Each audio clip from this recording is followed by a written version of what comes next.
Akashvani Devikulam spice FM.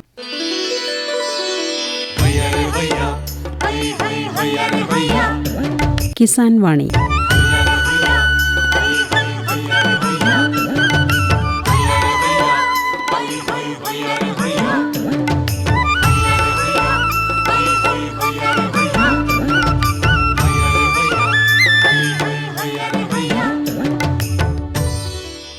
പ്രിയ ശ്രോതാക്കളെ, ഇന്നത്തെ കിസാൻ വാണിയിലേക്ക് സ്വാഗതം.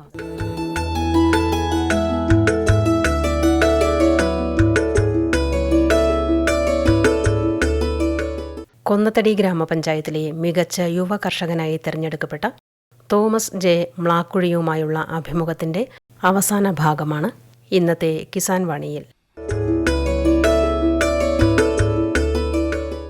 എവിടെയാണ് വിളവ് വിൽക്കുന്നത്? ജാതി ഞാൻ നമ്മുടെ ലോക്കൽ ഓപ്പൺ മാർക്കറ്റിലാണ്, മുരിക്കാശ്ശേരി പോലുള്ള ഓപ്പൺ മാർക്കറ്റുകളിലാണ്. അത്യാവശ്യം പ്രൈസിൻ്റെ ഹൈക്ക് നോക്കിയിട്ട് നമ്മളതനുസരിച്ച് കൊടുക്കുകയാണ് ചെയ്യുന്നത്. വില മാത്രമാണോ പരിഗണിക്കുന്നത്, അതോ ഇത് വിള ദൂരേക്ക് കൊണ്ടുപോയാൽ കൂടുതൽ വില കിട്ടുമോ, അങ്ങനെ ആലോചിച്ചിട്ടുണ്ടോ? അതോ പൊതുവേ ഹൈ റേഞ്ചിലെ സ്പൈസസിന് നമുക്ക് ഓപ്പൺ മാർക്കറ്റിൽ നല്ല വില കൂടുതലുള്ള ഒരു ഐറ്റമാണ്. എന്ന് വെച്ചിട്ടുണ്ടെങ്കിൽ അവിടുത്തെ ബയ്യർ വരുന്നതെന്ന് പറഞ്ഞിട്ടുണ്ടെങ്കിൽ ഇപ്പോൾ പുറത്തുള്ള പ്രദേശങ്ങളിൽ അവിടുത്തെ ലോക്കൽ മാർക്കറ്റിൽ സാധനം എടുക്കുന്നതിലും വിലയിലാണ് നമ്മുടെ ഇവിടെ എടുക്കുന്നത്. ജാതിയുടെ ഫസ്റ്റ് ക്വാളിറ്റി ഫ്ലവറൊക്കെ നോക്കുകയാണെന്നുണ്ടെങ്കിൽ ഏകദേശം 200-300 രൂപയൊക്കെ എടുത്ത് ഡിഫറൻസ് വരും. ഇപ്പോൾ എന്ന് വെച്ചാൽ നമുക്കിവിടെ ലോക്കൽ മാർക്കറ്റിൽ സെയിൽ ചെയ്യാൻ പറ്റും. അതാണ് ഞാൻ കൂടുതലായിട്ടും സ്പൈസസിലേക്ക് ഫോക്കസ് ചെയ്യാനുള്ള ഒരു കാര്യം എന്ന് പറഞ്ഞിട്ടുണ്ടെങ്കിൽ നമുക്കതിൻ്റെ മാർക്കറ്റിംഗ് തപ്പിപ്പോകേണ്ട ആവശ്യമില്ല. നമുക്ക് നമ്മുടെ ലോക്കൽ മാർക്കറ്റിൽ തന്നെ സ്പൈസസ് നമുക്ക് വിറ്റുപോകും.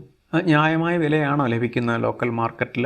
അതെ, ഇത്തവണ അത്യാവശ്യം നല്ല വില തന്നെ ഉണ്ടായിരുന്നു. ഇപ്പോൾ ജാതിയിലൊക്കെ നോക്കുകയാണെങ്കിലും നല്ല വിലയുണ്ടായിരുന്നു. അത്യാവശ്യം ഒരു സ്റ്റാൻഡേർഡ് റേറ്റ് എന്ന് പറയുകയാണെങ്കിൽ ജാതിക്കൊരു 350 രൂപയ്ക്ക് മുകളിൽ കായ്ക്ക് കിട്ടുക. അതേപോലെ തന്നെ ഫ്ലവറിനൊരു 2000-2300 രൂപ ആ റേഞ്ചിൽ ഫ്ലവർ പോകുന്നുണ്ടെങ്കിൽ എന്തുകൊണ്ടും നമുക്കൊരു ന്യായമായ റേറ്റാണ്. കാര്യം ഇതിൻ്റെ പ്രൊഡക്ഷൻ കോസ്റ്റിലേക്ക് വരുമ്പോഴത്തേക്കും ബാക്കി സ്പൈസസിനെ പോലെ നമുക്ക് ഓവർ പ്രൊഡക്ഷൻ കോസ്റ്റ് വരുന്നില്ല. ഏലത്തിനെ പോലെ നമുക്ക് അത്ര ഒരു ടൈം കൺസ്യൂമിങ് അല്ല, ഓവറായിട്ട് മാൻ പവർ വേണ്ട, സ്കിൽഡ് ലേബേഴ്സിൻ്റെ ആവശ്യം വളരെ കുറവാണ്. അതൊക്കെയാണ് ശരിക്കും ജാതി കൃഷിയുടെ ഏറ്റവും വലിയൊരു അഡ്വാൻറ്റേജ് എന്ന് പറയുന്നത്. മുടക്കുമുതലിൻ്റെ കാര്യത്തിൽ, അല്ലെങ്കിൽ നമ്മൾ കർഷകൻ കൃഷിയിടത്തിൽ മുടക്കേണ്ട കാര്യത്തിൽ ഏലത്തെ അപേക്ഷിച്ച് ചെലവ് കുറഞ്ഞ ഒന്നാണ് ജാതി കൃഷി. അതെ. മറ്റ് കൃഷികളുടെ കാര്യത്തിൽ ഇത് പറയാൻ പറ്റുമോ? തോമസ് ചെയ്യുന്ന കൊക്കോ, കുരുമുളക്, അതിലും നമുക്ക് പറയാൻ പറ്റും. കാര്യം എന്ന് വെച്ചിട്ടുണ്ടെങ്കിൽ ഈ മൂന്നും പണികൾ ഏതാണ്ട് ഒരേപോലെ നമുക്ക് വർക്ക് ചെയ്ത് പോകാൻ പറ്റുന്ന കൃഷികൾ നമ്മളെപ്പോഴും തോട്ടത്തിൽ ഒരുമിച്ച് കൊണ്ടുപോകാം. കുരുമുളക് ജാതിയുടെ കൂടെ നമുക്ക് കൊണ്ടുപോകാൻ പറ്റും, കൊക്കോ കൊണ്ടുപോകാൻ പറ്റും. ഇതിന് മൂന്നിനും ഏതാണ്ട് നമുക്ക് ഒരേ ടൈമിലാണ് പണി വരുന്നത്. ഹാർവസ്റ്റ് പീരീഡ് ആണെങ്കിലും നമുക്ക് ഓവർ സ്കിൽഡ് ലേബേഴ്സിന് വേണ്ട. അതിനകത്ത് ഇപ്പോൾ സ്കിൽഡ് ലേബേഴ്സിന് നമുക്ക് പണിക്ക് വേണമെങ്കിൽ പോലും കുരുമുളകിലേ വേണ്ടി വരുന്നുള്ളൂ. ബാക്കി രണ്ടിലും നമുക്ക് സ്കിൽഡായിട്ടുള്ള ലേബേഴ്സിൻ്റെ ആവശ്യം വരുന്നില്ല. നമുക്കിപ്പോൾ ഫംഗിസൈഡൽ ആപ്ലിക്കേഷൻ ആണെങ്കിലും ബാക്കിയുള്ള ആപ്ലിക്കേഷൻ, ഫെർട്ടിലൈസർ ആപ്ലിക്കേഷൻ ആണെങ്കിലും ഇതിനെല്ലാം ഏതാണ്ട് ഒരേ സമയത്താണ് നമ്മൾ ചെയ്തു പോകുന്നത്. അപ്പം എന്ന് വെച്ചിട്ടുണ്ടെങ്കിൽ നമ്മൾ ചെയ്യുന്ന സമയത്ത് തോട്ടത്തിൽ മൊത്തത്തിൽ നമുക്ക് ചെയ്തു പോകാൻ പറ്റും. അങ്ങനെ ചെയ്യുമ്പോൾ എന്താണെന്ന് വെച്ചിട്ടുണ്ടെങ്കിൽ ഒരു സമയത്ത് മതി നമുക്ക് പണിക്കാർ ആവശ്യം. ബാക്കി ഒരു സമയത്ത് തോട്ടം ഫ്രീ ആണ്. നമുക്ക് വേണമെങ്കിൽ എവിടെയെങ്കിലും പോകണമെങ്കിൽ നമുക്ക് പണിക്കാരുണ്ടോ എന്ന് നോക്കേണ്ട കാര്യമില്ല. We are free to go.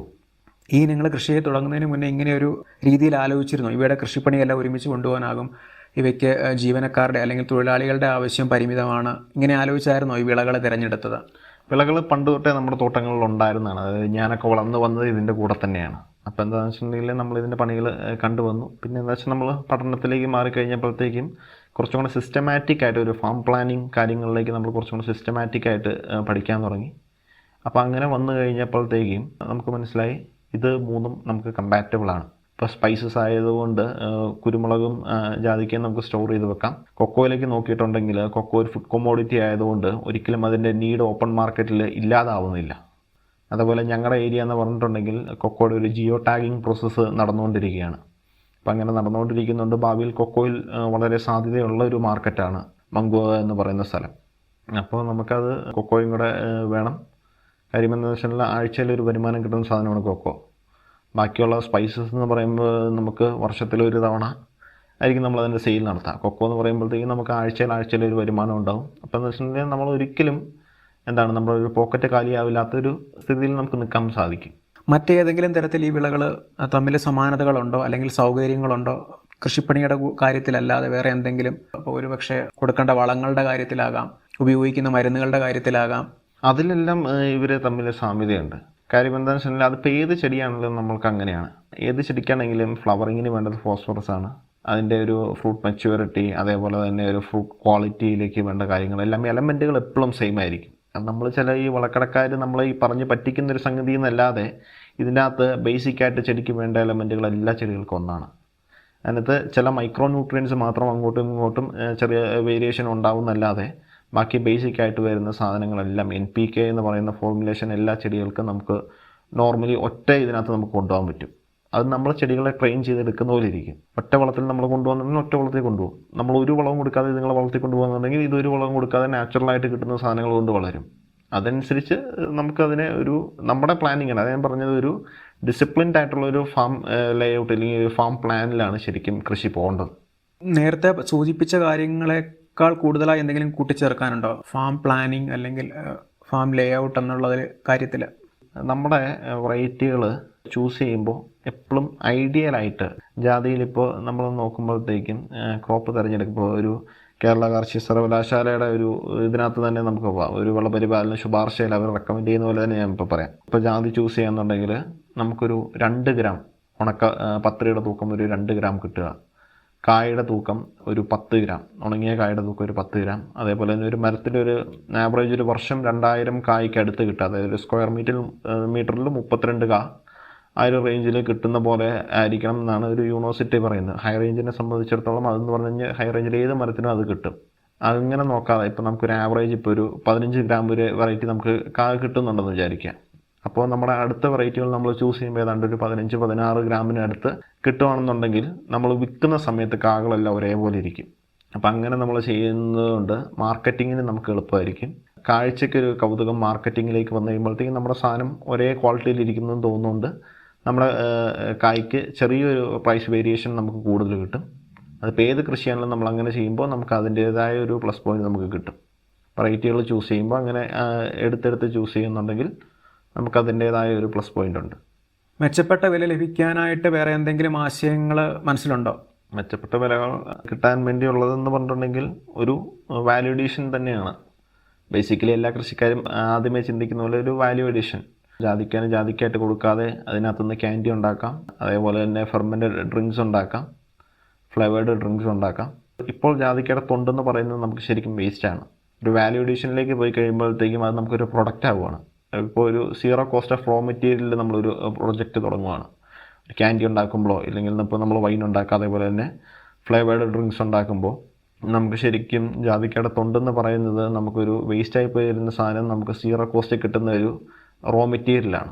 അപ്പം അങ്ങനെ ചെയ്യുമ്പോൾ നമുക്ക് കുറച്ചും കൂടെ ഒരു ഇൻകം കിട്ടും. വിപണനത്തിൻ്റെ കാര്യത്തിൽ വളരെ സങ്കീർണമായൊരു കാര്യമാണ്, നമ്മൾ കരുതുന്ന പോലെ ലളിതമായൊരു കാര്യമല്ല.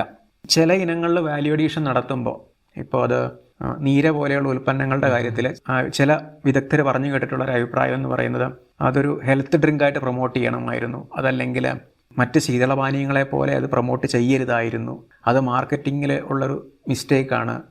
അപ്പോൾ ഇങ്ങനെ ഒരുപാട് കാര്യങ്ങൾ പരിഗണിച്ച് വേണം മാർക്കറ്റിംഗ് ചെയ്യാൻ. തോമസിൻ്റെ അനുഭവത്തിൽ അല്ലെങ്കിൽ തോമസിൻ്റെ ആശയത്തിൽ ജാതി എങ്ങനെയാണ് മാതൃകാപരമായി ഏറ്റവും മികച്ച രീതിയിൽ മാർക്കറ്റ് ചെയ്യാൻ പറ്റുക?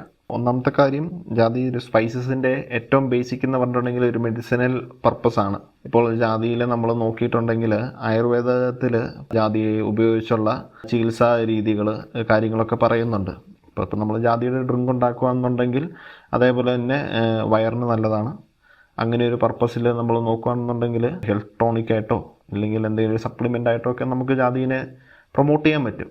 അവിടെയാണ് ശരിക്കും ഞാൻ പറഞ്ഞതൊരു ഫാർമസിസ്റ്റ് കാര്യങ്ങൾക്കൊക്കെ നമുക്ക് ഒരു മാർക്കറ്റിങ്ങിനെ സഹായിക്കുന്നതെന്ന്. ഇപ്പോൾ തോട്ടത്തിൽ വന്ന് നമ്മൾ തോട്ടം കണ്ട് ഇപ്പോൾ നമ്മളെല്ലാം പറഞ്ഞു കൊടുത്ത് ഇങ്ങനെ വന്ന് ഇപ്പോൾ നമുക്ക് അവിടെ തന്നെ ഒരു ഫാം സ്റ്റോർ ഉണ്ടെങ്കിൽ അവിടെ ഇരുന്ന് അതിൻ്റെ ഓരോ പ്രൊഡക്റ്റുകളെ പറ്റി നമ്മൾ അവർക്ക് പറഞ്ഞു കൊടുത്ത്, അപ്പോൾ എന്ന് വെച്ചിട്ടുണ്ടെങ്കിൽ ഓട്ടോമാറ്റിക്കലി നമ്മുടെ ഒരു മാർക്കറ്റിങ്ങിൻ്റെ ഒരു ഫേസ് ഇപ്പോൾ ഞാൻ തന്നെ തുടങ്ങുമ്പോൾ എന്താണെന്ന് വെച്ചിട്ടുണ്ടെങ്കിൽ എനിക്ക് അത്രയും ഒരു മാർക്കറ്റിംഗ് നടന്നാൽ മതി. കാര്യം എൻ്റെ അടുത്ത് വരുന്ന ആൾക്കാർ മേടിച്ചുകൊണ്ട് പോകുകയെന്നുണ്ടെങ്കിൽ കാര്യം എനിക്ക് അവിടെ സീറോ റോ മെറ്റീരിയൽ കോസ്റ്റാണ്. ഇപ്പോൾ ഞാനൊരു ചെറിയ ഒരു സംരംഭമായിട്ട് തുടങ്ങുകയെന്നുണ്ടെങ്കിൽ എൻ്റെ ഒരു ഫാം സ്റ്റോറിൽ നടക്കുന്ന കച്ചവടം മതി എനിക്ക് മുന്നോട്ട് പോകാൻ വേണ്ടി. ഒരു ലാർജ് സ്കെയിലിലേക്ക് നോക്കുമ്പോഴാണ് നമ്മൾ കൂടുതലായിട്ടും മാർക്കറ്റിങ്ങിലേക്ക് നമ്മൾ ഓവറായിട്ട് ഫോക്കസ് ചെയ്ത് പോകേണ്ടി വരുന്നത്. ആദ്യം ചെറിയ രീതിയിൽ തുടങ്ങുക, അത് കഴിഞ്ഞിട്ട് എസ്റ്റാബ്ലിഷ് ആവുക. അതാണ് ശരിക്കും ഒരു ബേസിക് ആയിട്ട് വരുന്ന ഒരു ബിസിനസ്സിൻ്റെ ഞാൻ മനസ്സിലാക്കിയിരിക്കുന്ന ഒരു കാര്യം. കർഷകർ വിപണിയിൽ കൊണ്ടുവരുന്ന ഉൽപ്പന്നങ്ങൾ, ഇപ്പോൾ ജാതി കൊണ്ടൊരു ജ്യൂസ് എന്നൊരാശയം തന്നെ വെക്കുക, നമ്മളത് വിപണിയിൽ കൊണ്ടുവരുമ്പോൾ അത് മത്സരിക്കുന്നത് ഒരുപാട് വകഭേദങ്ങളിൽ നിന്ന് കൂടുതൽ പേർക്ക് ഇഷ്ടപ്പെടുന്ന വകഭേദമായിരിക്കും വിപണിയിലെത്തുന്നത്. പക്ഷേ ഒരു കർഷകൻ നേരിട്ട് ജാതി കൊണ്ടൊരു ജ്യൂസ് ഉണ്ടാക്കുമ്പോൾ ഇത്രയും വലിയ ഒരു വകഭേദങ്ങൾ ഉണ്ടാക്കി അതിൽ നിന്ന് ആൾക്കാരെ വിളിച്ചു കൂട്ടി അവർക്ക് ഇഷ്ടപ്പെടുന്ന വകഭേദം തിരഞ്ഞെടുത്തായിരിക്കില്ല അത് വിപണിയിലെത്തുന്നത്. അപ്പോൾ ശാസ്ത്രീയമായി ചെയ്യേണ്ടതിൻ്റെ ഒരു രീതിയുണ്ട്. അപ്പോൾ അതെങ്ങനെയാണ് അത്തരം കാര്യങ്ങൾ നോക്കിക്കാണുന്നത്? ഇപ്പം നമ്മൾ ഒരു ഫ്രൂട്ടുകളിൽ നോക്കിയാൽ പോലും അതിൻ്റെ ബ്രിക്സ് വാല്യൂ എന്ന് പറയുന്നത്, അതായത് മധുരത്തിൻ്റെ അളവ് കാര്യങ്ങളൊക്കെ നമ്മൾ നോക്കണം. അതേപോലെ തന്നെ നമുക്കൊരു ഫുഡ് പ്രോസസ്സിങ് യൂണിറ്റുകൾ, അതായത് ചേർക്കേണ്ട, ഇപ്പം നമ്മൾ ജാതിക്ക തൊണ്ട് കൊണ്ട് നമ്മൾ ചെയ്യുന്നുണ്ടെങ്കിൽ പോലും ആ തൊണ്ട് ചേർക്കേണ്ട ഒരു അളവുണ്ടാവും. അതേപോലെ അതിനകത്ത് ബാക്കി ചേർക്കുന്ന ഇൻഗ്രീഡിയൻറ്റുകൾക്ക് ഒരു അളവുണ്ടാവും. അത് ഏത് ക്വാളിറ്റിയിലുള്ള, ഏത് ഗ്രേഡുകളിലുള്ള ഫുഡ് ക്വാളിറ്റിയിൽ വരുന്ന ഏതാണെന്ന് നോക്കി. ഇപ്പം നമ്മൾ സാധാരണ ഇപ്പോൾ ക്രിസ്മസിനൊക്കെ വൈനിടുക എന്ന് പറഞ്ഞാൽ നമുക്ക് അങ്ങനെ നോട്ടമൊന്നുമില്ല, നമ്മളിരിക്കുന്ന സാധനം ഇടുന്നു. പക്ഷെ ഒരു മാർക്കറ്റിങ്ങിലേക്ക് വന്നു കഴിയുമ്പോഴത്തേക്കും ഫുഡ് സേഫ്റ്റി അതിനകത്ത് വളരെ ഇമ്പോർട്ടൻ്റ് ആയിട്ടുള്ളൊരു കാര്യമാണ്. അതാണ് മാർക്കറ്റിങ്ങിനകത്ത് മാർക്കറ്റ് ചെയ്യപ്പെടാതെ പോകുന്നതിൻ്റെ ഒരു മേജർ ഫാക്ടർ എന്ന് പറയുന്നത്. നമ്മളുണ്ടാക്കുന്ന പ്രൊഡക്റ്റ് കുടിച്ചു എന്ന് വെച്ചൊന്നും പറ്റില്ല, പക്ഷേ ആരോ നേരത്തെ ഉണ്ടാക്കി വെച്ചിരിക്കുന്ന ഒരു ക്വാളിറ്റി ചാർട്ടുണ്ടാവും.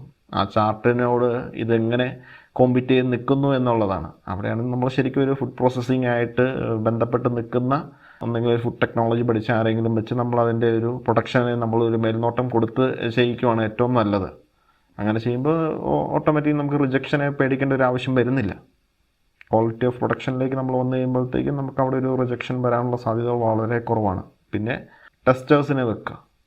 ഇപ്പം നമ്മൾ ടീ ടെസ്റ്റേഴ്സിനെ വെക്കുന്ന പോലെ തന്നെ നമ്മുടെ പ്രൊഡക്റ്റുകൾ, ഇപ്പോൾ ജ്യൂസിനെ നമ്മൾ ടെസ്റ്റേഴ്സിന് വെക്കുക.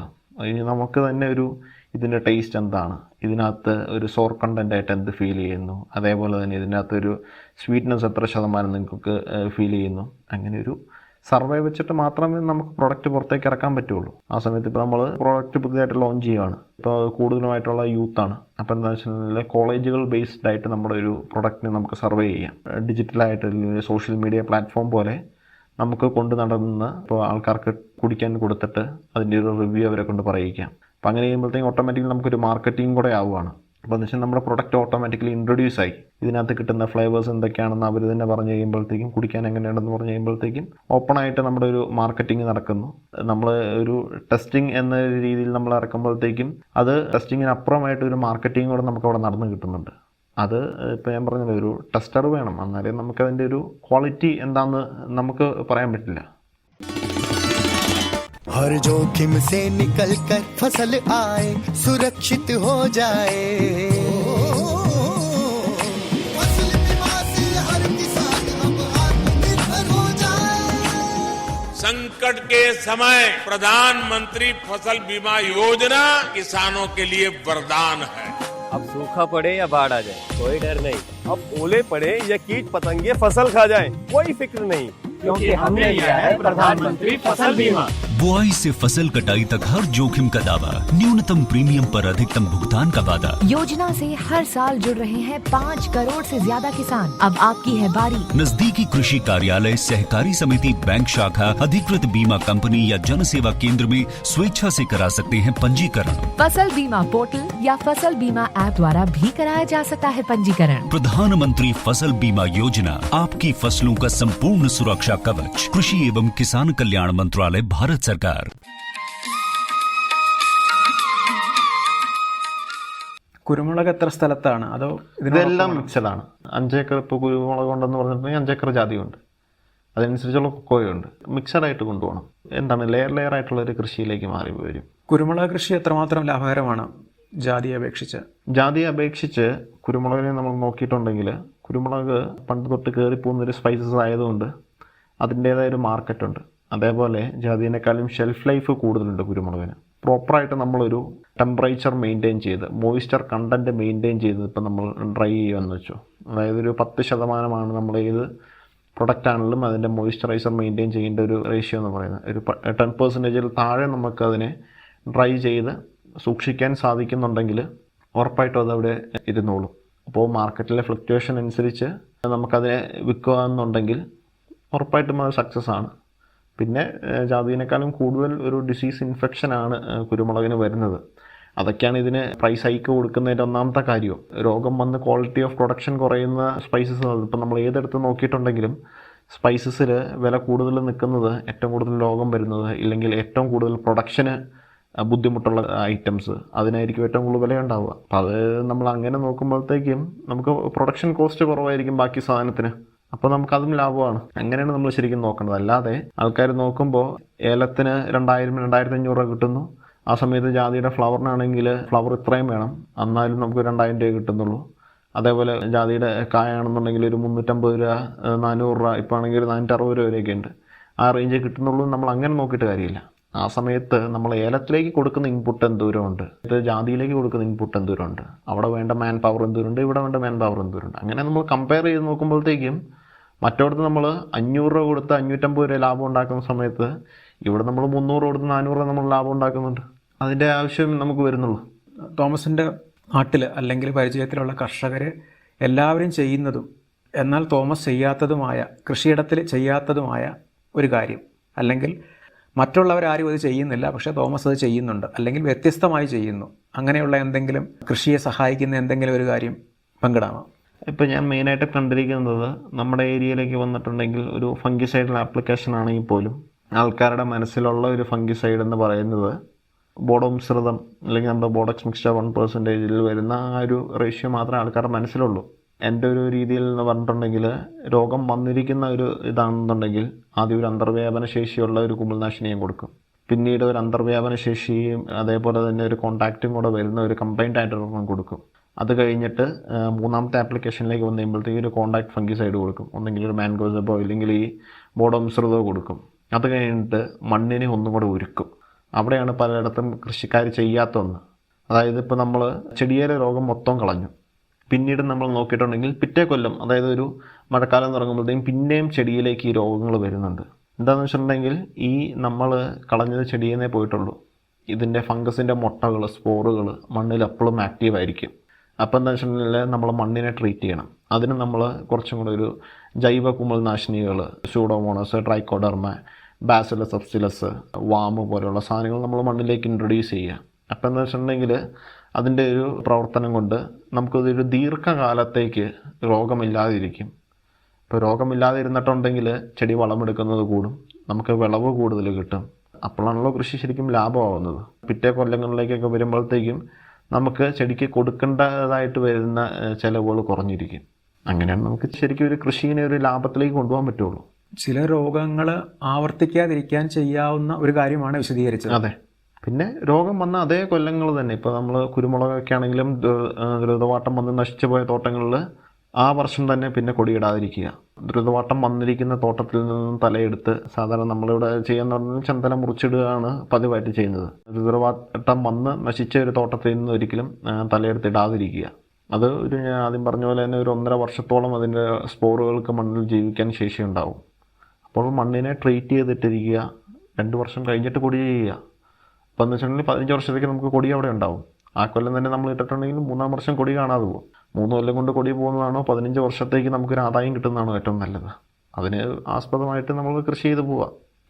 കൃഷി ചെയ്യുന്ന എല്ലാ ഇനങ്ങളും അടുത്തുള്ള വിപണിയിൽ തന്നെയാണോ അല്ലെങ്കിൽ അടുത്തുള്ള മാർക്കറ്റിൽ തന്നെയാണോ വിൽക്കുന്നത്, അതോ വേറെ ഏതെങ്കിലും രീതിയിൽ? അത് ഇപ്പോൾ ഞാൻ മെയിനായിട്ടും അടുത്തുള്ളൊരു മാർക്കറ്റിൽ തന്നെയാണ് കൊടുക്കുന്നത്. കാര്യം എൻ്റെ തോട്ടം വളർന്നുകൊണ്ടിരിക്കുന്നൊരു തോട്ടമാണ്. ഒരു കംപ്ലീറ്റ്ലി ഒരു ഒരു പ്രൊഡക്റ്റീവ് ഫേസിലേക്ക് മാറിയിട്ടില്ല. ഇപ്പോഴും ഒരു വെജിറ്റേറ്റീവ് ഫേസിൽ തന്നെ നിൽക്കുന്ന തോട്ടമാണ്. അപ്പോൾ എന്താ വെച്ചിട്ടുണ്ടെങ്കിൽ നമ്മുടെ ഒരു പ്രൊഡക്ഷൻ അതിനനുസരിച്ചുള്ള ഒരു ഹൈക്കിലേക്ക് വന്നുകൊണ്ടിരിക്കുന്നേ ഉള്ളൂ. ഒരു ഗ്രോയിങ് ഫേസിലാണ്. ഇന്ത്യയെ പോലെ തന്നെയാണ്, വളർന്നുകൊണ്ടിരിക്കുന്നേ ഉള്ളൂ നമ്മുടെ തോട്ടവും. അപ്പോൾ എന്താ വെച്ചിട്ടുണ്ടെങ്കിൽ അതിനനുസരിച്ചുള്ള ഇൻപുട്ടുകൾ ഞാൻ കൊടുക്കുന്നുണ്ട്. അപ്പോൾ നമുക്ക് ഓവറായിട്ടുള്ള ഒരു മാർക്കറ്റിങ്ങിലേക്ക് നമുക്ക് ഇൻവോൾവ് ചെയ്യാൻ പറ്റുന്നില്ല. ഓപ്പൺ മാർക്കറ്റിനെ നമ്മളുടെ ഒരു ഓൺ കോൾ ഓപ്പൺ മാർക്കറ്റിലേക്ക് കൊണ്ടുവരണമെന്നുണ്ടെങ്കിൽ നമുക്കതിനനുസരിച്ചുള്ള ബൾക്ക് പ്രൊഡക്ഷൻ ഉണ്ടാവണം. അതിലേക്ക് ഞാൻ കടന്നു വരുന്നതേ ഉള്ളൂ. അത് വന്നു കഴിയുമ്പോഴത്തേക്കും നമ്മൾ ഏതായാലും പുറത്തെ മാർക്കറ്റുകളെ ആസ്പദമാക്കി ഒരു എക്സ്പോർട്ട് ലൈസൻസ് വല്ലതും എടുത്ത് കുറച്ച് എക്സ്പോർട്ടുകളെ പറ്റി പഠിച്ച് അങ്ങനെ ഒരു കമ്പനി പോലെ കൊണ്ടുപോകണം എന്നൊക്കെ നമുക്ക് ആഗ്രഹമുണ്ട്. ആ ഗവേഷണ സ്ഥാപനങ്ങൾ കർഷകർക്ക് എത്രമാത്രം ഉപകാരപ്രദമാണ് തോമസിൻ്റെ അനുഭവത്തിൽ? എൻ്റെ അനുഭവത്തിൽ കാര്യം ഇപ്പോൾ ഞാൻ അവിടെ പമ്പാട് മറയലം ഗവേഷണ കേന്ദ്രത്തിലുണ്ടായിരുന്ന സമയത്താണെങ്കിലും അവിടെ വന്നുകൊണ്ടിരുന്ന കർഷകരിൽ കൂടുതലും വളക്കടക്കാർ മരുന്ന് പറഞ്ഞു കൊടുത്തിട്ടും രക്ഷപ്പെടുന്നില്ല എന്ന് കണ്ടുകൊണ്ട്, അതായത് 30 സെൻറ്റ് സ്ഥലമുള്ളവൻ പോലും 1.5 ലക്ഷം രൂപയുടെ മരുന്ന് ഉപയോഗിച്ചവർ വന്നിട്ടുണ്ട്. കാര്യം ആ ഒരു ബില്ല് കൊണ്ടുവന്ന് തന്നെ കാണിച്ചിട്ടുണ്ട്. അപ്പോൾ എന്താണെന്ന് വെച്ചാൽ നമ്മൾ നോക്കുമ്പോൾ വളക്കടക്കാരൻ്റെ ചൂഷണം, അതേപോലെ കൃഷിക്കാരൻ്റെ അറിവില്ലായ്മ, ചിലപ്പോൾ ഒരു ചെറിയ ഒരു ഫംഗസ് ആയതുകൊണ്ട് നമുക്കതിനെ കൺട്രോൾ ചെയ്യാൻ പറ്റും. ചെറിയ തോട്ടത്തിലെ നമ്മുടെ സ്ഥിരമായിട്ടുള്ള ഒരു ഡെയിലി ആക്ടിവിറ്റീനെ ഒന്ന് മാറ്റിയിട്ടുണ്ടെങ്കിൽ ചിലപ്പോൾ നമുക്കതിനെ മാറ്റിയെടുക്കാൻ പറ്റും. അങ്ങനെയുള്ള സാഹചര്യങ്ങളിൽ വളക്കടക്കാരൻ അവൻ്റെ കമ്മീഷൻ ഏറ്റവും കൂടുതൽ കിട്ടുന്നത് എന്തിനാണോ അതിനെ ഫോക്കസ് ചെയ്ത് കൃഷിക്കാരൻ ചൂഷണം ചെയ്യുകയായിരുന്നു. അപ്പോൾ ഇങ്ങനെയുള്ള റിസർച്ച് സ്റ്റേഷനുകളിൽ ആൾക്കാർ വന്നിട്ടുണ്ടെന്നുണ്ടെങ്കിൽ കുറച്ചും കൂടെ പ്രശ്നം എന്താണെന്ന് നമ്മൾ പഠിപ്പിച്ചു കൊടുക്കും. വേരുപുഴുവിന് ആൾക്കാർ ഏലത്തിലും മരുന്ന് ചെയ്യുന്നുണ്ടായിരുന്നു. ഇപ്പോൾ വേരുപുഴുവുള്ള തോട്ടങ്ങളിൽ പണ്ട് തണലിന് നിർത്തിയ കുറേ ചീമമുരിക്കെന്ന് പറഞ്ഞ സാധനമുണ്ട്. ചീമമുരിക്കാണ് ഏറ്റവും കൂടുതൽ വേരുപുഴുവിൻ്റെ ആക്രമണം വരുന്നത്. ഇപ്പോൾ നമ്മൾ വളക്കടക്കാരും മരുന്ന് പറഞ്ഞു കൊടുക്കുന്നു, നമ്മളത് ഏലത്തിന് ചെയ്യുന്നുണ്ട്. ഈ ചീമമുരിക്ക് അവിടെ നിൽക്കുന്നതിനെ പറ്റി ആരും അതിനെപ്പറ്റി ചിന്തിക്കുന്നില്ല. അത് മാറ്റിയിട്ടുണ്ടെങ്കിൽ പിറ്റേ കൊല്ലം നമുക്ക് വേരുപുഴുവില്ല. അതേപോലെ തന്നെ ഒരു മൈക്രോ ന്യൂട്രിയൻ്റ് ആപ്ലിക്കേഷൻ കാര്യങ്ങളൊക്കെ നമ്മൾ കൊടുക്കുകയാണെന്നുണ്ടെങ്കിൽ വേരുപുഴുവിൻ്റെ ആക്രമണം കുറയും. അപ്പോൾ അതിനെപ്പറ്റിയൊന്നും കൃഷിക്കാർക്ക് അറിയത്തില്ല. അതിന് നമ്മളിവിടെ വന്നിരുന്ന് ഒരിക്കലും വേരുപുഴു മാറുന്നില്ല എന്ന് ആൾക്കാർ പറയും. അങ്ങനെ ഞാനൊരു തോട്ടത്തിൽ ഒരു തവണ പോയപ്പോൾ എന്ന് വെച്ചിട്ടുണ്ടെങ്കിൽ പുള്ളിയുടെ വേരുപുഴു ഒരിക്കലും മാറിയിട്ടില്ല. പുള്ളി എല്ലാ മരുന്നുകളും ചെയ്തു. അതായത് ഭയങ്കര പ്രൈസ് ഹൈക്ക് വരുന്ന മരുന്നുകൾ ചെയ്തു, എന്നിട്ടും മാറുന്നില്ല. അത് കഴിഞ്ഞിട്ട് ഞാനിങ്ങനെ ഒരു ദിവസം ചെന്ന് നോക്കുന്ന സമയത്ത് കുറേ ചീമ ഒരുക്കി നിൽക്കുക. അതെല്ലാം മാറ്റി പിറ്റേ കൊല്ലം വേരുപുഴു കൺട്രോളായി. അതായത് ചെറിയ ചെറിയ മാറ്റങ്ങൾ വരുത്തായി നമുക്ക് കൺട്രോൾ ചെയ്ത് നിർത്താൻ പറ്റുന്ന കാര്യങ്ങളേ ഉള്ളൂ. ഇപ്പോൾ ഒരു ചീമമുരിക്ക് അവിടെ നിന്ന് മാറ്റിയത് കൊണ്ട് വളക്കടക്കാരന് ലാഭമില്ല. നമുക്കത് നോക്കേണ്ട കാര്യമില്ല. നമ്മുടെ അടുത്ത് വരുന്ന കൃഷിക്കാരനെ നമുക്ക് നോക്കിയാൽ മതി. പിന്നെ കൃഷിക്കാരുടെ ഒരു പ്രശ്നം എന്ന് പറഞ്ഞിട്ടുണ്ടെങ്കിൽ സർക്കാർ സ്ഥാപനങ്ങളിൽ നിന്നും ഒന്നും ലഭിക്കില്ല എന്നൊരു ചിന്ത കൃഷിക്കാരനുണ്ട്. അതിൻ്റെ ഒരു വലിയ പ്രശ്നമുണ്ട്. നമ്മുടെ അടുത്തേക്ക് വരുന്നവരെ നമ്മൾ സഹായിക്കാൻ റെഡിയായിരുന്നു. പക്ഷെ കൃഷിക്കാർ വരണ്ടേ?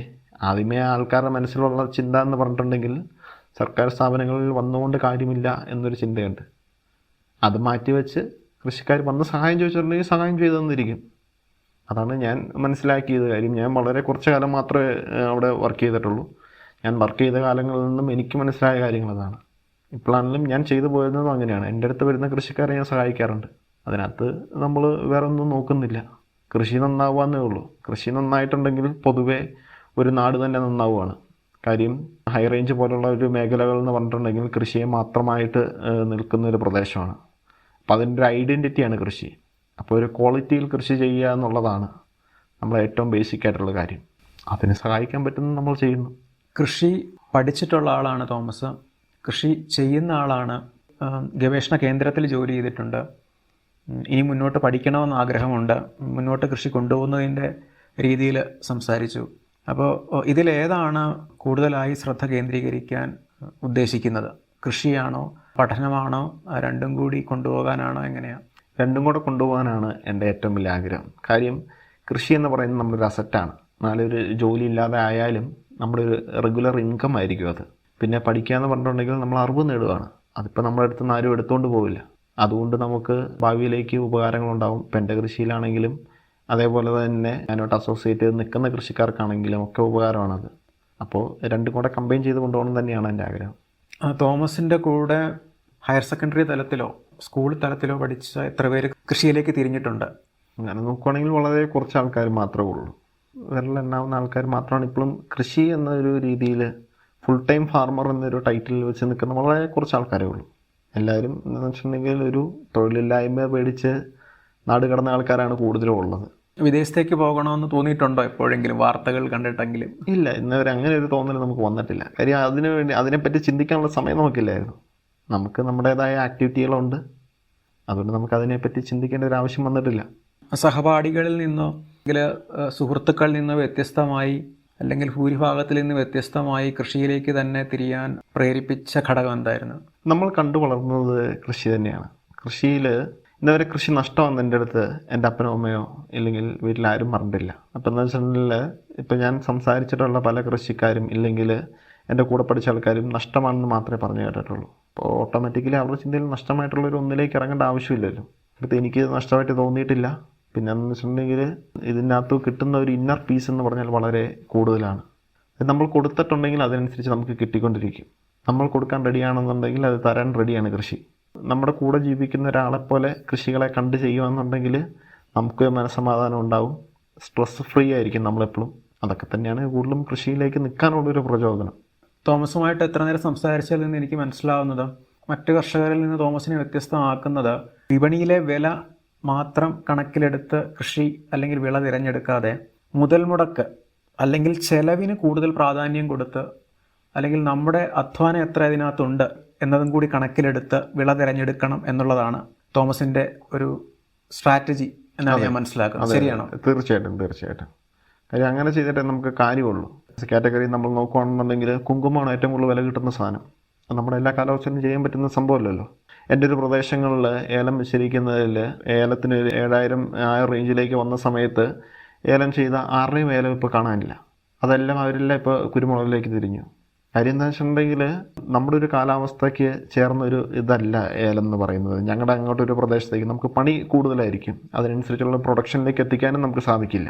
ടെറൈൻ നോക്കിയിട്ടുള്ള കൃഷി, അതേപോലെ നമ്മുടെ ഒരു മാൻ പവറിൻ്റെ ഉപയോഗം, ഇൻപുട്ടുകളുടെ ഉപയോഗം, ആ ഒരു കോസ്റ്റൊക്കെ നമ്മൾ നോക്കിയിട്ടാണ് ശരിക്കും കൃഷി തിരഞ്ഞെടുക്കേണ്ടത്. ചെലവ് കുറഞ്ഞ അല്ലെങ്കിൽ മുതൽ മുടക്ക് കുറഞ്ഞ കൃഷി ഇനങ്ങൾ അല്ലെങ്കിൽ വിള തിരഞ്ഞെടുക്കുന്നത് കൃഷിയെ ലാഭകരമാക്കും എന്നതാണ് തോമസ് പറഞ്ഞു വയ്ക്കുന്നത്. അതെ. ഇത്രയും നേരം കിസാൻ വാണി ശ്രോതാക്കൾക്ക് വേണ്ടി, ആകാശവാണിയുടെ ശ്രോതാക്കൾക്ക് വേണ്ടി മാറ്റിവെച്ചതിന് വളരെയധികം നന്ദി പറയുന്നു. ലഭിച്ച പുരസ്കാരത്തിന് ആകാശവാണിയുടെ ഭാഗത്തു നിന്നുള്ള അഭിനന്ദനങ്ങൾ അറിയിക്കുന്നു. മുന്നോട്ടുള്ള പഠനത്തിനും കൃഷിക്കും എല്ലാ ഉദ്യമങ്ങൾക്കും ആശംസകൾ നേരുന്നു. നന്ദി. Thank you.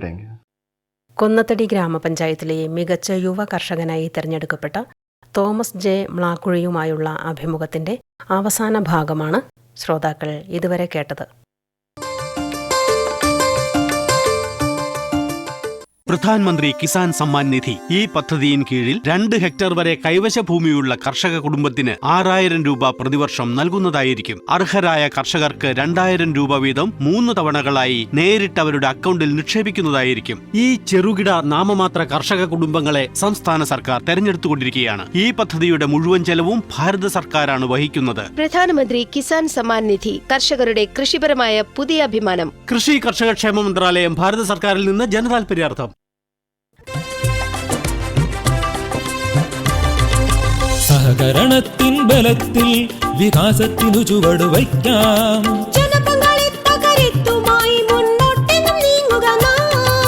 ജനകോടിയിൽ ഈ വിപ്ലവം ഉണർത്തിയല്ലോ വിശ്വാസം. നാം ഒത്തുചേർന്ന വികാസത്തിനെ പതാക പറത്തിടാം. സഹകരണം നമ്മുടെ വികാസത്തിൻ പ്രതീകം.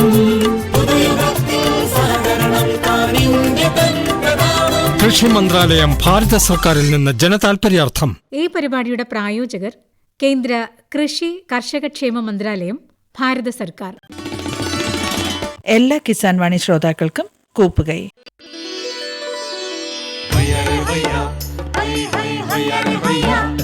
കിസാൻ വാണി സമാപിക്കുന്നു.